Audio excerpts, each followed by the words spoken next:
So I'm Dan, and I've been working in the field of urban permaculture design for 5 or 6 years in Melbourne. But occasionally we get a treat, which is an excursion to the countryside, and it's usually a small holding in the form of usually a hobby farm. Occasionally people want to produce a small surplus, but in that time I've learned a little bit about regenerative agriculture, which is something Darren Doughty has been a kind of a founding force in, and it's been a lot of fun getting a feel for it, and I'm really kind of excited about its potential in New Zealand and elsewhere. And today my objective is to share a flavour of regenerative agriculture, and then hopefully have some discussions.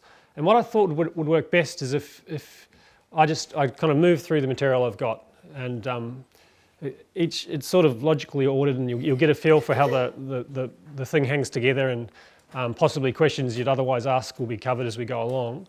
So if that works for you, we'll do that, and we'll have a discussion at the end. And if there's a lot of interest and whatnot, and we run out of time, and people are interested, and someone else comes to this room, I'm really happy just to basically move outside and keep talking. We'll see how we go.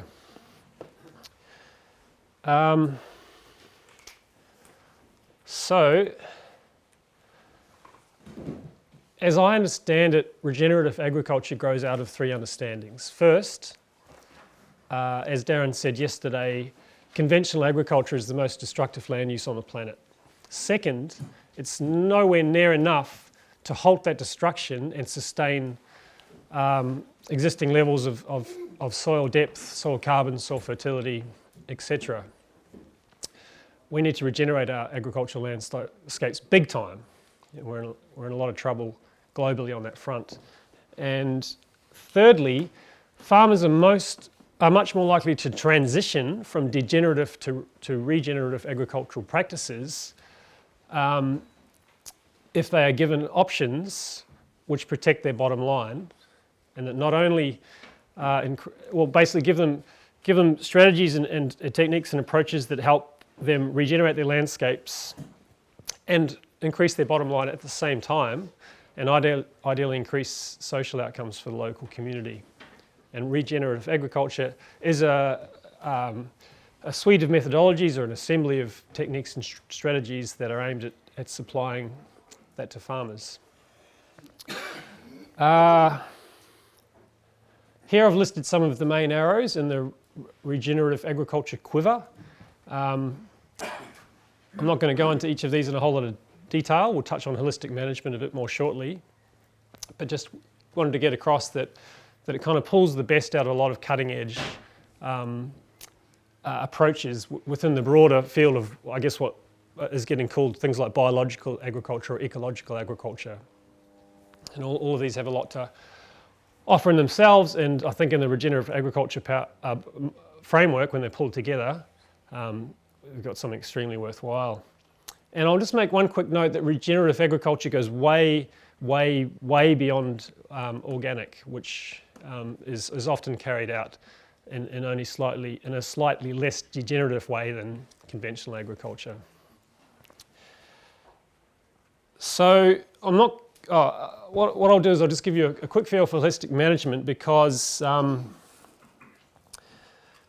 where I'm coming from in this is I did a couple of courses on regenerative agriculture, particularly on holistic management and keyline land design, both of which are quite central in the way Darren practices regenerative agriculture. And then I was lucky enough to tag along on a farm consult with Darren, and then more recently we had a 10-acre consult that I'll use as an example to tie some of the ideas down. So from those experiences, the understanding I have is that holistic management as a decision-making framework is quite central, and is really the starting point. And I'll just give you a quick 2 or 3 minute flavour of how this applies. So it was developed by Zimbabwean game biologist Alan Savory, and it's a decision-making framework that applies to farms, but also to families or businesses or any organisation.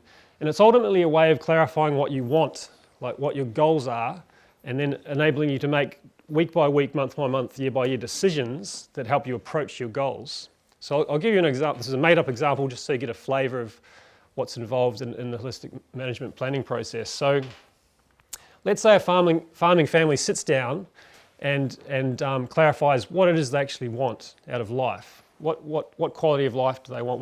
What things do they want to be true about their lives? So let's just say, as an example, it would include statements like, we are profitable and we make a good livelihood from the land. We are respected in our community to which we make a positive contribution. We are healthy and strong. Our children love living on the farm with us, and in future they may actually choose to stick around and take over the farm. And so on. So you think really carefully about much more than just financial matters, but what actually matters to you? What do you want to be achieving in your life? And once you've made those statements, you think about what you have to produce in order to realise those statements, to make them true. So if we look at the example of we want to make a good livelihood from the land, we have to, whatever it is we produce, we have to take solar energy and convert it into whatever it is, milk or meat or eggs. That production has to happen. And once we think about what production has to happen, we then think about the resource base that supports that production. So in the case of most farming activities, a fundamental resource base is the soil. And so from the very beginning, you're starting to think about your operation and realizing that over time, you have to act in a way that enhances your resource base so that you're improving soil year on year. And what you're doing is securing a future for yourself. Because if you're acting as a farmer in a way that's depleting your resource base or your soil, in this example, you're playing an end game. You know, at some point, you're not designing yourself a future. You're eroding what it is that enables you to keep doing what you're doing. And if we look at the example of we as a family want to be healthy and strong, part of the way of producing that would be to drink clean water, clean living water, say, and nutrient-dense, clean food. That's something that by doing that, we're producing that thing we want to be true. We're producing healthy, strong bodies. And what's the resource base that supports that? Well, it might be the water catchment that feeds the spring, that feeds us, that we get that water from, or it might be the soil in our gardens that sustains the vegetables we eat. And again, if we're acting in ways over time that are degrading that water catchment or the quality and the mineral ratios, etc., of the soil in the gardens, we're acting in a way that is eroding our resource base and hence eroding our future capability to produce what actually matters to us. So once you've done that, and that's just sort of the beginning, this kind of gets across how the fact there's quite a lot more involved. So we've just basically kind of looked at these three things. Holistic management provides a framework that you can use to make decisions that let you move towards your goals in a holistic way, and it's aimed at genuine triple bottom line accounting. So each decision you make, it has to pass the test of am I enhancing my environment, am I achieving beneficial social outcomes as well as financial outcomes. So that's just the tip of the holistic management iceberg. We'll move on, and from what I've seen, it's step one. Before anything else, you actually clarify what people want. You know, what are they trying to achieve, and that in itself can be really useful. So the second main part is what Darren calls the Regen 10 or Regen X, and these 10 words are a combination of what's known as Yeoman's scale of permanence. So P.A. Yeomans was a visionary broadacre landscape designer in Australia, and he was a very important influence on the inception of permaculture. And he came up with the first 8 words there, called them the scale of permanence. And the idea is that as you approach landscape design and implementation, it's a really good idea to start with the stuff you have the least control over, or the stuff that is more enduring and permanent, and move towards the stuff you have more control over and the stuff that's least enduring. So you can see that sequence there, and we'll talk about each as we go through, but obviously the climate is something we have relatively little control over, whereas as we move down to where we put buildings and fences and the changes we can make to our soil, these are things that are relatively impermanent, and we have a lot of control over. And now Darren's added on two more, what he calls polymarketing and energy, and we'll see what he means by those in a little bit. Okay, so probably about 6 or 7 weeks ago, we got a design consult on 10 acres. So I'll take you through the design process and how we applied these ideas. And Darren was kind enough to not only review the design, but to have a look at the presentation and give me a bit of feedback. So I'm fairly confident it's a relatively accurate representation of where he's coming from and what he means by regenerative agriculture. So I'll just give you a feel for the people, Gail and Andy. They purchased the property maybe six months ago, and they're hoping to retire there. So they don't actually need to make an income from the land. And for us, that's kind of good, because we are relatively new to this stuff. There's less risk involved if their livelihood doesn't depend on our recommendations being sound.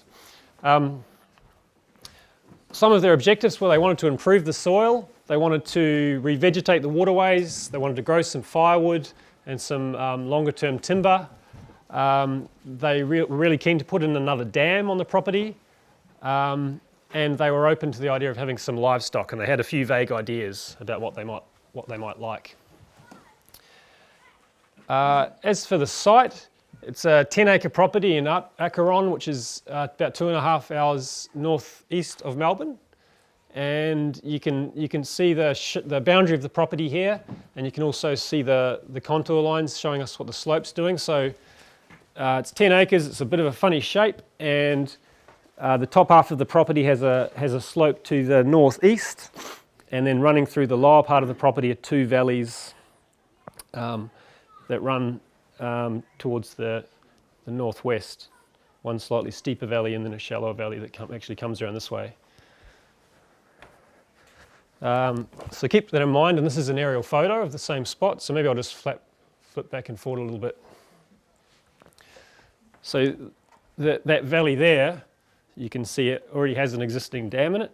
So that valley, this dam's in the same valley, it flows through here, and that flooded valley comes through here, and this is a relatively continuous slope to the northeast. You can see there's a little bit of, these are a lot of kind of scrappy eucalypts, and a few other trees, mainly eucalypts, around the place as well, which is a concern for them because there's quite a high fire risk in this area, and fires would tend to come from the northwest due to the prevailing summer winds and due to the fact that that's uphill. And if you've got you could see this as a wick, basically. Once fire catches one of these alight, it's going to move uphill, so something had to be done about that. And there's just a base map of the site, seeing what was important in the aerial photo. So we start with climate, and the way Darren explained this to me was that he thinks of climate as the rules of the game. And by climate, he doesn't just mean the physical climate. So in this case, it's a humid climate, about 700 mils of rain a year. It's prone to drought over summer, a rolling humid landscape. He means also the social climate, or the climate of the mind. So this is where you consider, and they're appropriately called part of the rules of the game, stuff like regulations pertaining to where you can put dams, etc. And also the climate of your culture. What kind of a culture are you existing in? What kind of things will pass as acceptable, what things won't? And of course that's important in design. If you do something that freaks out your neighbours or whatever, you've got to be conscious of how you're going to manage that. So we then move on to geography, and just as climate's like the rules of the game, the geography is like the board that you're going to play the game on. So that's to do with the shape of the land basically. And this was a humid landscape, a rolling landscape, and you saw we had some slopes and a couple of valleys separated by a little ridge. So now we've got the rules of the game and a board to play on. It's time to start playing. Time to start placing some elements. So the next consideration is water. And one of the first things we did was a catchment analysis. So using a contour map of the broad area, we followed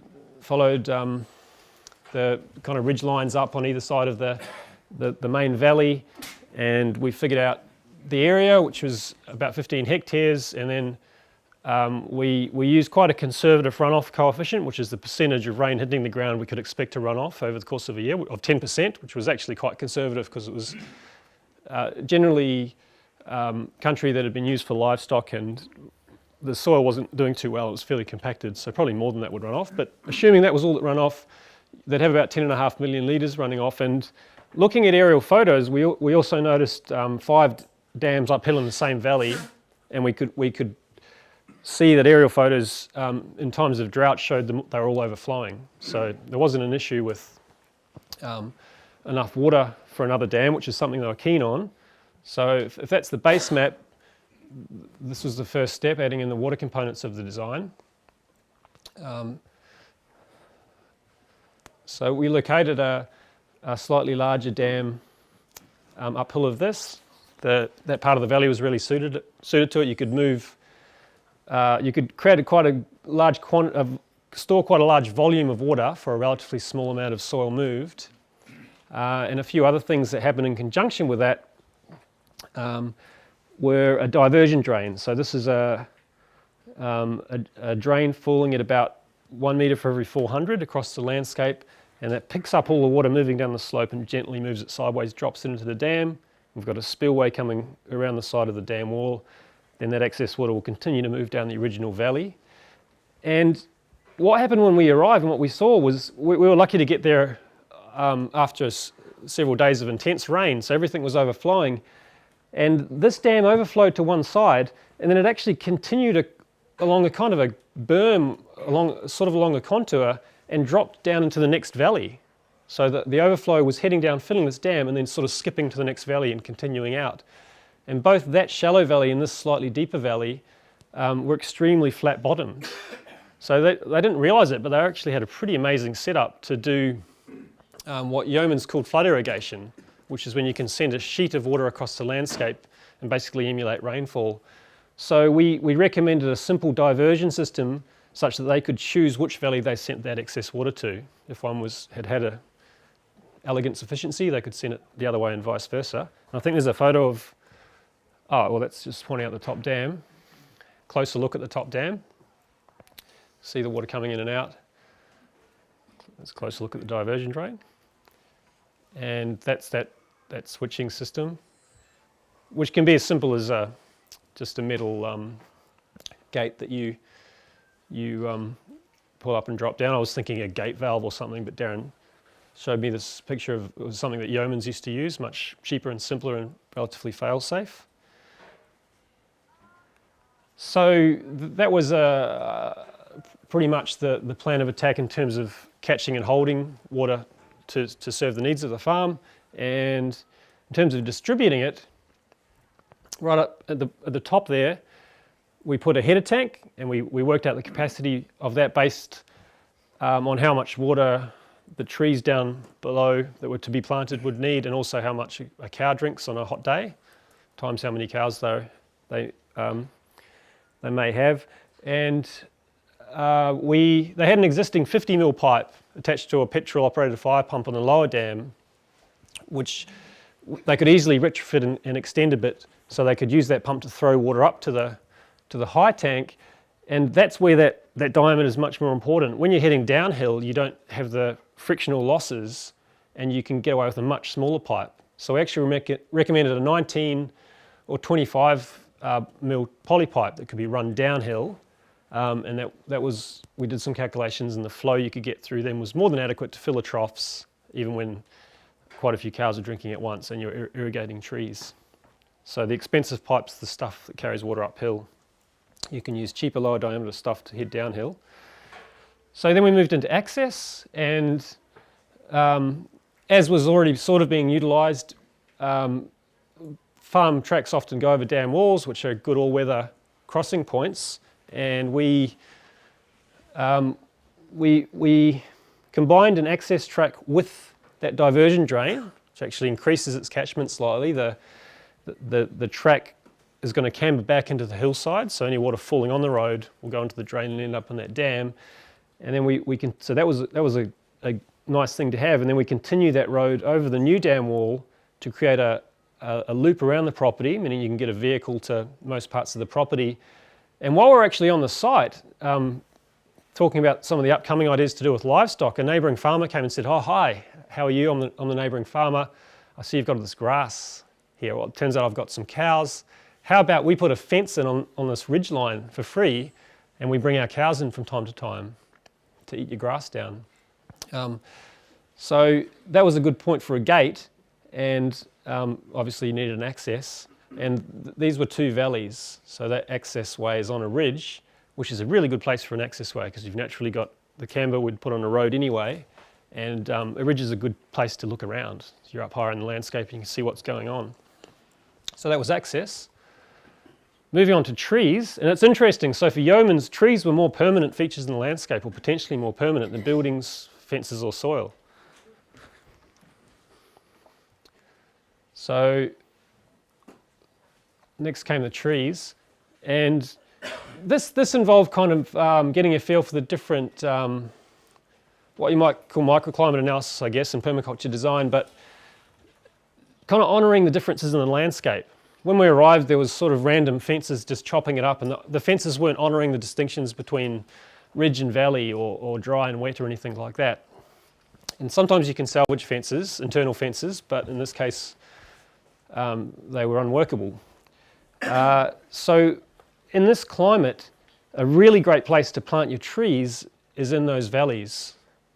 So we recommended an internal planting of longer term, high quality and water tolerant timber trees, and on either side, a mixture of short and long term, both timber but also high quality fodder trees and nitrogen fixers which cattle could harvest from the perimeter.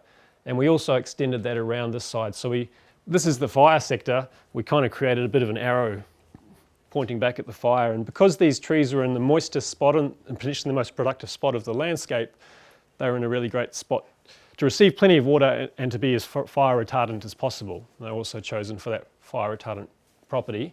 And we also put a double row planting of, in this case, I think one of the rows was oaks, so deciduous broadleaf trees, very fire retardant, and they'll provide shade for that access way, and also appreciate some of the water that will soak in from the diversion drain. Are we allowed to ask questions? No?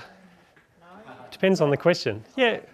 I was going to ask you what you consider to be the most high quality animal forage trees so far. Well, yeah, I can just reel off a few that were in the list we recommended. So honey locust was a major one, Tagesasti, acacias like Acacia floribunda and blackwood were in the mix. Alders are a good one, nitrogen fixing and a good fodder. I think there was a few others in there. Close up of that strip, and again the plantings down the bottom there. Oh yeah, and as we'll talk about shortly, a kind of a prerogative in this approach is to get hard hooves away from wetlands and dams. So the animals are going to be excluded from the dams. And we said, look, if you just exclude the animals, you'll get reeds and wetland plants will pop up, or you could plant them. Either way, they're going to be there. It's just a matter of time.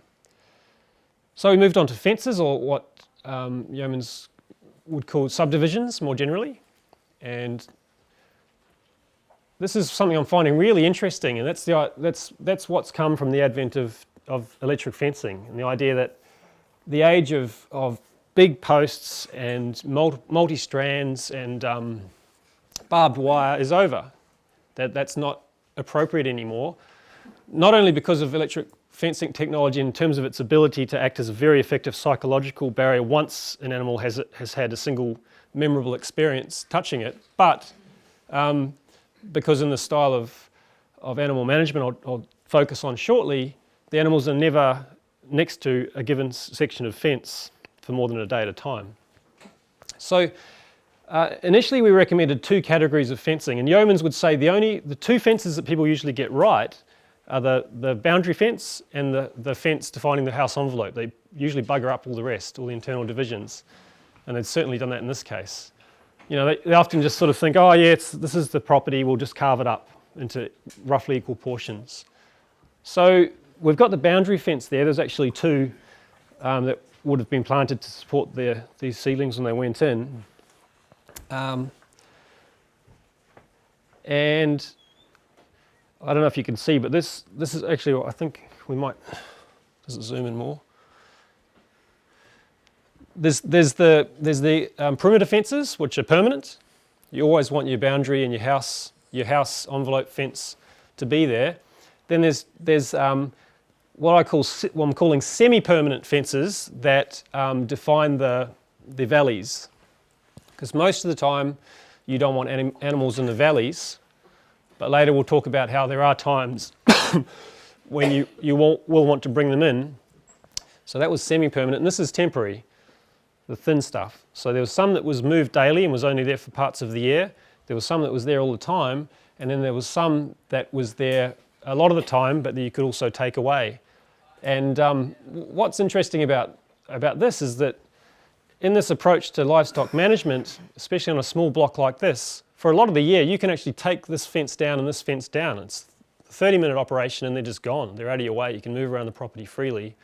And it's really easy, again, in 30 or 40 minutes or less to put them back when the animals arrive, instead of thinking of these fixed things that traditionally define our farm landscapes. You know, they're just sliced up by fences. So that was the fencing, and we'll come back to that, I guess, when we talk about animals. This is an example of some of the more recent temporary electric fencing. In this case, it's excessive for cows, which only need a single strand. This is designed for sheep and goats, etc. But you'll notice, actually we'll come back to the trough in a second. Or I'll mention though that not only does the fence move, sometimes they talk about everything moving. A regenerative agriculture farm in Victoria called Taranaki Farm, part of its sort of branding is the farm where everything moves. And the idea is that not only do the animals move often, the fence moves often, the trough moves often, and we'll see a bit later how you can integrate other livestock in the system which also move often. A little solar powered energizer there. This is aluminium wire, and this is the midwinter sheen of aluminium wire, so it's a really long lasting wire that helps with that psychological barrier to the cows, and that it's very visible. And here's a few different kind of applications of this stuff. You can get poultry specific temporary electric fencing, so you can easily move poultry and redefine their run size every day. Same for sheep. Here's a picture of a flock of laying birds. I'm pretty sure this is on Joel Salatin's farm. You can see the fencing in the background. And here's the single strand holding a mob of cows in. And I guess this is kind of a very small subdivision too. This is the idea of broilers for meat production being moved every single day from spot to spot. Dan, Yeah. do they have a source for that sort of flexi-net movable fence in New Zealand? Gallagher's have it, yeah. For the single strand, an outfit called Kiwi Tech makes a pretty impressive unit that's really easy to put up and put down. I've got some images if you want to have a look later on. And some people take this stuff to the next level. Some of the people here, I was mentioning the other day, on my holistic management course with Kurt Gadzey, he mentioned a client that ran a lot of cows, and in his situation he moved them multiple times a day, and he had a real penchant for Oprah Winfrey. So in the commercials, he'd want to get out and move the cows and get back before Oprah kicked off again. And this was part of his strategy. And this was another part of it. So the trough was portable, and out front of his quad, he had a steel beam, so he could hoon towards the single strand and just whoop, go straight underneath. All right, so we'll move on to soil, and this is going well because I was hoping to spend a bit more time on soil and really fleshing it out, because that's in a way where everything else comes to a point. It all converges on the implications for soil. So let's check those out. I actually just added the slide this morning, so I just called it this, the square metre principle, which I've heard Darren refer to a few times, and I've heard it from other holistic management educators. And the idea is that the ultimate situation on a farm is for every square metre of land to be irrigated by the rain that falls on that square metre and the water that moves laterally through the soil into that square metre, and to be fertilised by the recycled organic matter that grew on that square metre, which I think is a really cool idea, because often we think in terms of having fertility accumulate at some point of our farm. So like animals might overnight somewhere, they eat during the day and then they concentrate their fertility in a particular spot. And any sustainable regenerative farm is at some point going to have to redistribute that fertility. And same with water, we concentrate our water resources and then pump and pipe them to redistribute them. But the idea is that if we can build soil, carbon and plant life enough, a square metre can be sustained by the fertility it generates and the water it catches. So how do we achieve this? One of the fundamental insights of holistic management is that severe grazing is not overgrazing. And the idea is that it's extremely beneficial for grasses and also the forb type plants that we find in nature and prairies and meadows or in our pastoral landscapes. It's really beneficial to let them grow and then to hit them really hard and to graze them severely, to knock them right down, and then to get the animals off and give them a prolonged rest period to fully recover. And that was the beginnings of Alan Savory's development of holistic management, was the realization that in livestock management, time is much more important than numbers, and that it's in nature, the presence of predators that would stalk pack herding herbivores would keep them bunched up. So they would hang out together, they would trample and manure and very quickly mess up the area they were on, impact it, so there's nothing much left to eat, and then they'd then move on and wouldn't come back for quite a period. And in this approach to agriculture, we replaced the predator, we replaced the hyena or the pack of lions with electric netting. And the results are pretty amazing. So these are shots from an experiment on different rest periods, and I can't actually remember the numbers, but it's something like set stocking, which is I think still the standard paradigm in New Zealand. The animals have access all the time, so the animals find the favourite grass, they eat it down, the grass is in shock for a while, and it starts to recover, the animal notices, comes back, eats it again, and in doing so depletes the plant, depletes the root reserves, depletes the food for microbes, and ultimately depletes the fertility of the land. Whereas if these are increasing rest periods, so this might have been the cows are there for a day and they don't come back for 2 weeks. Cows are there for a day and don't come back for a couple of months and 4 or 5 months. And again, I'm just making those numbers up. That might be right, but that's the idea it's conveying. And you can see what happens when you find the sweet spot in terms of rest periods. So you're severely impacting the land, grazing it down, getting the animals off, and you get enormous root growth. The idea that when a grass is shorn off by a grazing animal or a lawnmower, the idea that it sheds all its roots at the same depth that I hear sometimes doesn't turn out to be true. The roots don't die. The plant doesn't sort of think, oh, I'll just let them go. They're still there, and they continue to grow when the plant starts regrowing. And here's a photo of what you see in these systems. When you pull up a plant and you see the root hairs being stuck to by soil, what you're seeing is evidence of really rich activity in the rhizosphere. A lot of fungi and bacteria are in there doing their thing, exuding gels and basically gluing the soil to the roots. And that's a good sign. It lets you know that your soils are biologically active. And here's a picture of the distinction between holistically and non-holistic or conventionally managed land. In a holistic situation, you're pumping enormous amounts of carbon into the soil. You're building roots and you're building soil carbon. Whereas the opposite, you're heading towards the desert here, and I guess whatever the opposite of a desert is, you're heading towards here. Something good. And a stat I got from Darren was that a 1% increase in soil carbon amounts to 59 tonnes per hectare of carbon being sequestered. And there's a chap called Cole Cease in Australia, and he does something called pasture cropping, where he not only does management intensive grazing and has pasture growing in his paddocks 365 days of the year with careful timing. During that period, and he also runs livestock, during the same period he actually gets a crop of a cereal or grain, so he's getting multiple yields. I think it's beef cow, so he's getting the beef and the grain, and I've just got a figure here that he's getting 30.6 tonnes per hectare per year of carbon sequestration in this multi-cropping situation. So some really incredible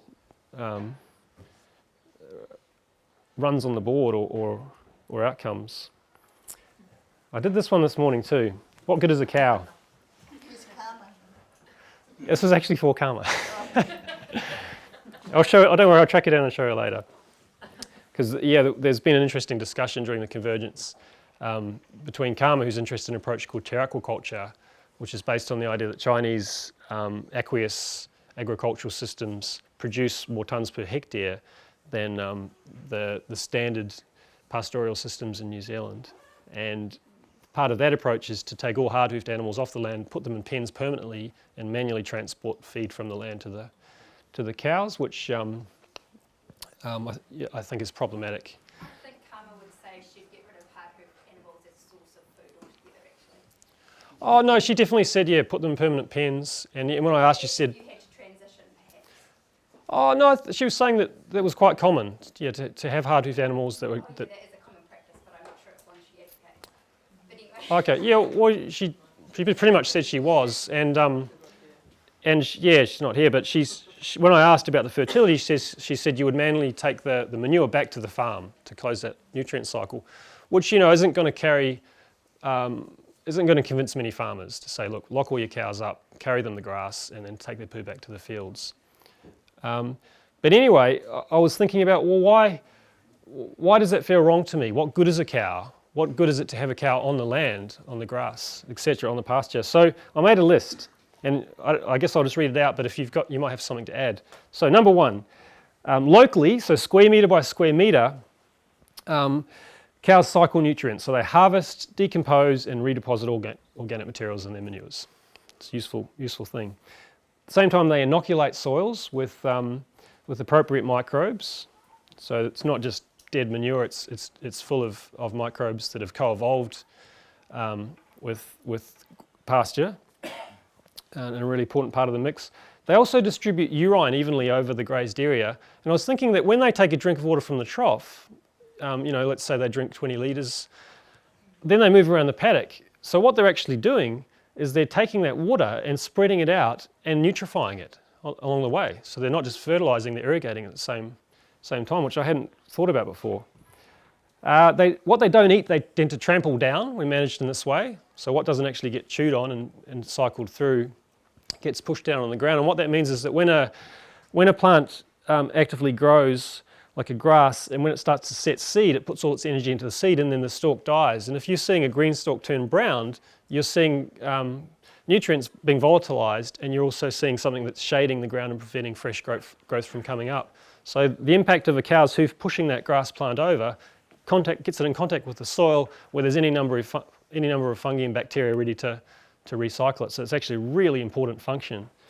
In the process of eating and trampling, they remove those older plants so new ones can come up, which I touched on, and that's a big part of maximising photosynthesis. and all its consequences. What they find in every case is that under these kinds of stock management systems, you see the pastures transitioning from annual grasses and often a predominance of a particular kind of weed to perennial pastures and a huge diversity of other plants, so grasses and forbs. And in this perspective, things like dock and yarrow and all the rest are actually really beneficial to have in the mix. And the perennial grasses tend to be a lot more palatable, so they have a lot more palatability to the stock than what you start with. And again, because they're growing year round, you're increasing the amount of photosynthesis that's happening on the ground. They impact the soil surface with their hooves. In some cases there's a soil crust, and they break that and they create small indentations in which organic matter and water and seed can accumulate, so that actually stimulates fresh growth. They, if I mentioned this yesterday in the hall, but if on-demand minerals are present, so if they can choose between different minerals, they act as they basically test for plant-available minerals, and if they're finding that your plants are deficient in a mineral, they'll avail themselves of that on-demand mineral, and then they'll put it through a composting process and surround it by microbes and compost, and then distribute it over your land. So they'll correct mineral deficiencies over time. And in short order, via the plants and all of these effects they're having, they're an incredibly powerful decompacting effect. So you're softening the soils, increasing the pore structure, the penetration of water and air, and you're taking carbon and organic matter's production levels through the roof. And I haven't actually mentioned meat or milk yet, have I? So, excuse me, did you say it actually softens up the soil? yeah, that's right. It's in direct contrast to what farmers. If they're managed properly. Yeah, so that's the thing is that cows are not only, and hardhoof livestock are not only potentially one of the most destructive ways that human beings can kind of impact the planet. They're also one of the most healing and positive things that can impact the planet. And what it comes down to is human management. If we use set stocking and overgrazing, compaction and the erosion of soil and fertility and photosynthesis and carbon and so on are inevitable results. But if we move over to a management intensive system, or what sometimes called tall grass mob grazing and whatnot, you've got a whole bunch of animals on the ground for one day, and then, or whatever it is, then they're off for a number of months, and what you see is soil getting softer and softer. And I've seen this and felt this, and there's no doubt, and it's extremely well documented. There's hundreds of articles, and there's been research done over the last 40 years, and there's millions and millions of hectares across the planet that are under holistic management. Acres USA is full of examples of farmers that are using it, and the results is quite outstanding. Yeah, it's exciting stuff. And I just listed off those things. Feel free to add any functions of a cow. I've got no experience in this, but I heard of an English farmer that used cows as seed spreaders, right? Yeah, brilliant. Feed Yeah. the clover, and it actually, the cow pack forms down, it provides some suppression Yep. while the clover seed gets away. Yeah, well, I've got amazing photos of how they've used cows as a desert combating mechanism in areas of arid areas like Africa, where they'll confine animals onto bare ground, and they'll feed them out with hay that includes seeds of the kinds of grass they want to establish. And through some of the mechanisms I was talking about, they'll then take the cows off, and there'll be places for organic matter and water, etc., to accumulate, and bang, it's on its way. And the before and after photos are pretty stunning. And amazingly, they actually bring cows in to eroding incised erosion channels, and they use the impact of cows to take those sharp edges away and flatten them out, as well as seed and impact and manure and so on. And again, the before and after photos are, which is very counterintuitive in our culture. They use the impact of hard hooves, and they purposely make it, quite hard and concentrated to pulse these systems in a healthier direction. So I'll just sum up the soil stuff with this slide of Darren's, and this he adapted this from Dr. Christine Jones's work. But we've got the 5 essential ingredients for soil formation. Yeomans was really big on getting sun, air and water to plants. His keyline plough and so on was part of that story. And then biologically available minerals, so minerals that are available to plant life. And then living things in the soil, so the soil food web, the complex ecosystem of bacteria and fungi and nematodes and amoeba and all the rest of it. And then living things on top of the soil, both plants and animals and their byproducts. And these are presented as equally essential ingredients of soil formation, including the fifth, which is intermittent and patchy disturbance regimes. And that's the day that the cows or the livestock are there in this scenario. And there's one more here on the soil stuff. So from Darren's perspective, here's a kind of a list of what matters the most to what matters less in terms of soil improvement. So step one is stop ploughing, stop inverting the soil. You know, that no soil can be built when it's actively being lost, and that's losing it fast. Then step two is the holistic management grazing, so the intensive grazing. And doing that actually is a big part of making step three happen, or option three, which is the establishment of diverse perennial pastures. And then we move on through some of the other approaches in biological or ecological agriculture, applying compost, biofertilizers and amendments, keyline pattern cultivation. So I would suspect that's an evolution in Darren's thinking, because he's renowned as a keyline designer, and that's 6 on its list. That's basically where you drag it's a non-inversion plough. So Is that the yeoman's plough? it's called a yeoman's plough, and you're basically it's like dragging 5 butter knives through the soil. You just make a thin slice in the soil surface, but you open a cavity up, or 5 cavities up, in which soil and roots and so on can penetrate. I've got, if you're curious, I've got some photos of what it looks like and whatnot. Come and see me later. But that's number 6 on his list. So he may, in some cases, he'll never get to that. And part of this is trying to come up with something that's as widely applicable as possible and as cheap as possible. So anyone anywhere in the world can pretty much do this. There's livestock about, and temporary electric fencing is very cheap. But even if you can't afford it, you're probably in a culture where herding is normal anyway. And did you show that to our PDC students, that list? Not yet. No, we're going to cover this in a couple of days.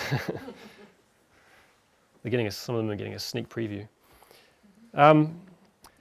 So those were kind of yeoman's 8. Let's just move on to the last 2, which for Darren are kind of really important parts of the mix. And the first one is what he calls poly-marketing.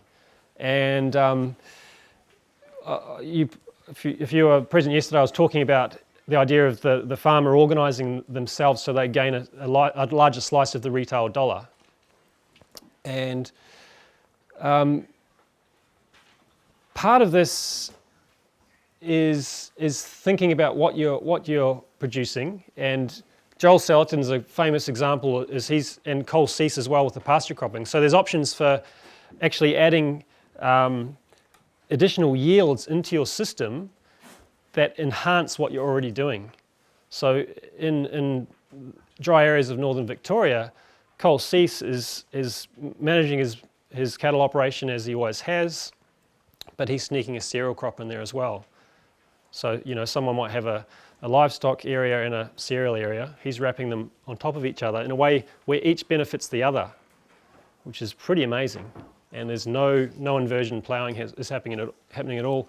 And in Joel Salatin's case, he'll move his cattle through, and 4 days later follow with his chickens, which sanitize the fields and distribute the manures, and they get a lot of protein in the bugs and whatnot that are in the manures, so he's increased his yield and what he's got to market.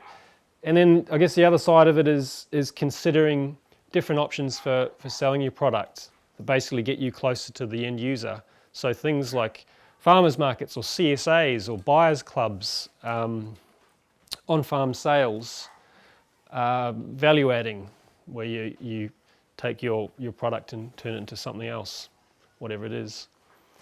And it's in there because it's so important to consider that from the very beginning, and let that inform your operation.